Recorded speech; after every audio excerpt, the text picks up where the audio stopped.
নারীর জন্মগ্রহণ হয় পিতৃয়ালয়ে, বিবাহ করে একদিনই চলে যেতে হয় শ্বশুরালয়ে। তাই দুঃখ করে লাভ নেই। আর তাছাড়া আজ তো আনন্দের দিন, আজ অষ্টমঙ্গলা, বোনকে ফিরিয়ে নিয়ে আসবো ঘরে। ভাই মাধবকে পাঠিয়েছিলাম বাজার করতে।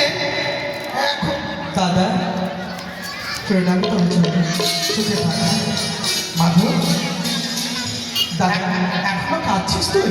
হ্যাঁ, আরে আজ আমাদের আনন্দের দিন, আজ বোন ঘরে আসবে, দুঃখ করে লাভ নেই রে। কিন্তু কিছুতেই যে ভুলে থাকতে পারছি না দাদা। কত আদর যত্ন করে মানুষ করেছিলাম, আমাদের এই বুকের মাঝে সবসময় আগিয়ে রাখতাম তাকে। আজ যে সে নেই আমাদের কাছে দাদা। ভাই ছাড়, এই যে সংসারের নিয়ম, আমরা তো সংসারের নিয়ম পরিবর্তন করতে পারবো না, তাই হাসি মুখে মেনে নিতে হবে। আর তাছাড়া গুরুজনদের নয়নের অশ্রু অমঙ্গল ডেকে আনে।